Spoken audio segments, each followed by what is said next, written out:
Dog training and behaviour is key work. Currently, the field of dog training and behaviour is considered non-essential, which means despite my best efforts to run abundant socially distanced outdoor training classes since the lockdown restrictions have eased, sadly, yet again, we have to shut up shop and delay the training of over 250 customers this winter who've already been on a lengthy waiting list to get hold of our awesome classes. And the same can be said for all other professionals in my industry nationally. Now, when I tell people that I'm a dog behaviourist, I'm fairly used to people saying, is that even a job? I understand that most people don't even know that work as a dog trainer or a behaviourist is a thing. But right now, I'm on the warpath to make the importance of what we do not only known nationally, but championed as essential work. I'm calling for the UK government to reclassify dog trainers and behaviourists as key workers. And I'm calling on local councils across the nation to partner with and support local trainers to provide free licence for the use of public parks for group outdoor training and socialisation classes for dogs. The consequences of not doing this right now will be an increase in serious dog bites, an increase in mental health issues of people who are stuck at home with dogs they don't understand and are becoming frustrated and aggressive, an increase in animal abuse that stems from a lack of available training and education programmes, and an overwhelming number of dogs abandoned to rescues that have had little to no funding over the last year as it is. Dogs are going to die and people are going to cry. It's as simple as. So why is dog training and behaviour essential work? Now, I'm a realist. I work with dogs. I have a deep respect for them, but even though they're my bread and butter, I rank them pretty low in terms of the hierarchy of needs that need meeting across a culture. I know the world has got loads of other problems right now because of COVID, like hungry children and homelessness and job loss and ethnic inequality. But I really need you to understand the potential consequences for us as a nation that are coming because we're not socialising puppies in this cultural moment and we're keeping behaviourists out of people's homes. We're talking about living the next 15 years alongside these COVID puppies who will grow up petrified at the sight of normal life, fearful and aggressive to people and other dogs, and ultimately become a serious hazard to public health. Dogs Trust estimate that over 40,000 dogs are likely to be put up for rehoming in the next year. Now they, the biggest dog welfare charity in the country, manage to rehome around 15,000 a year. So what do you think is going to happen to the other 25,000? Whether you have a dog or not, we live in a country where 1 in 4 people have a dog.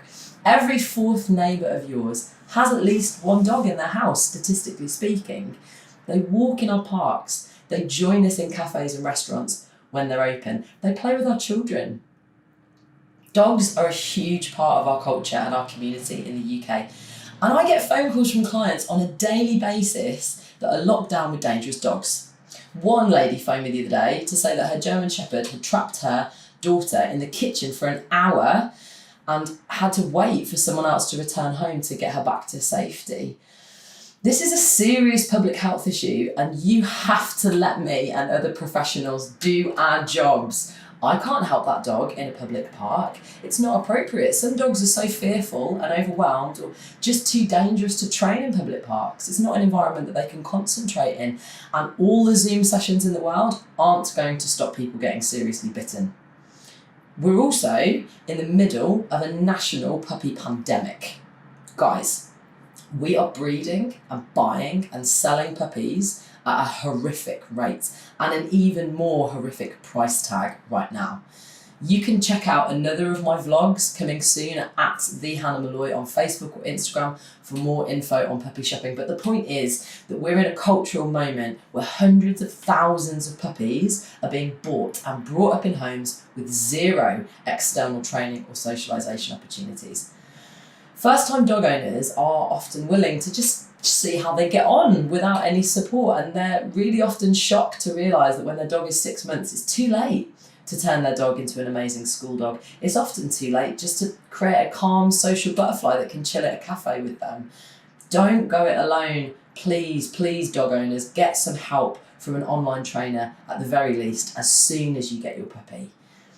So how bad can it possibly be, right? They're just dogs. What if they miss out on 9 months of education and get bought on a whim for an extortionate amount of money? What's the worst that can happen? Well, what most people don't know is that puppies have a very small window of just 2 months between the ages of 8 and 16 weeks to experience all the world has to offer before their brain changes.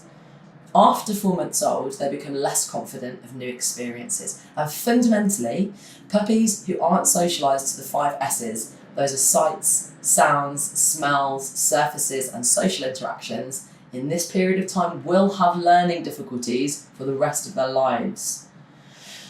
I'm going to play out for you now the life of most puppies that don't get socialised. This is a story I was preaching way before COVID. I created the Dog Education Project to share free education about this because socialised puppies become well-trained dogs and they become valued members of our community. Under-socialised puppies, or those bought from cash breeders and puppy farms, become expensive behaviour cases, and then rescue dogs, and then repeat rehomes that move from house to house before getting put to sleep. This was a problem before COVID, and thousands of trainers were busy educating dog owners, but now we are about to see a tidal wave of pain. So this is my heart song, and I trust that you'll share it. Please help us get back to work. Dog training and behaviour is key work. I'm Hannah Malloy, by the way. I was a lead expert on dog behaviour on Channel 4's Puppy School last year, and I recently released a book about dog body language called What's My Dog Thinking? It's available from DK and Penguin in the UK, the US and Australia. I run a non-profit dog training and behaviour company called Perfect Dog Sense CIC in Birmingham, and I'm the head of animal training too at Just for Pet stores across the UK. So I'm used to teaching all kinds of species how to be confident around people. I've also got online courses for animal professionals and pet owners that you can check out at amplifiedbehaviour.com. I'm doing my bit to keep the public safe, and I'm working my bum off to educate dog owners. In many ways, a month off work seems like a gift, but I can't help hear all those dogs and puppies across the nation that are crying out for education. So please, let me go to work. Send this link and this video to your MP, share it on your socials, shout about it. Dogs are our problem, guys. They're everybody's problem. Please help me to help them to stay safe.